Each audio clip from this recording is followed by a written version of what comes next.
Hello, brilliant minds. Can we solve this problem together? Now, the question says, find the value of angle PCA in the figure below. Now, let's examine this diagram.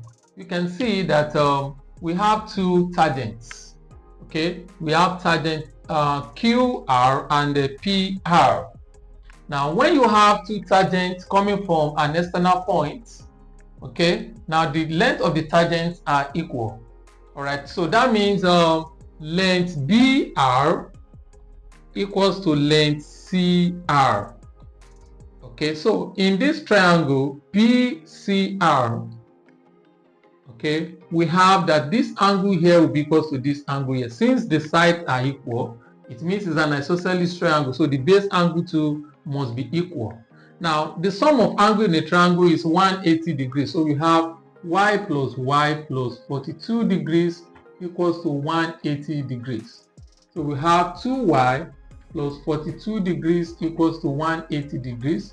We have 2y equals to 180 degrees minus 42 degrees. And we have 2y equals to 138 degrees. So you divide both sides by 2, you have y equals to 138 degrees over 2 and y equals to 69 degrees. Okay, the angle we have here, this place is 69 degrees.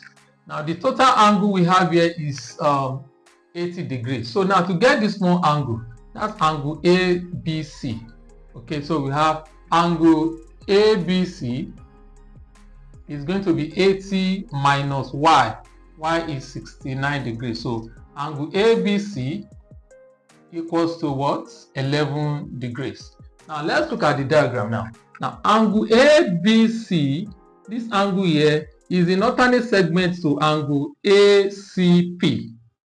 Okay, so that means these angles are equal because angle in alternate segments are equal. So we have x equals to 11 degrees. And that is the answer to the problem. Thanks for watching.